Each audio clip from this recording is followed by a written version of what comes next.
Hello everyone. Today we talk about how to fix the app of TextMe.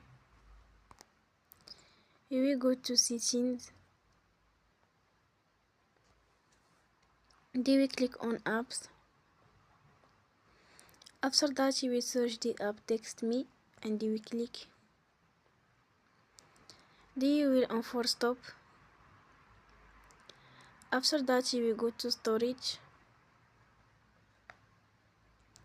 Then we click on clear cache.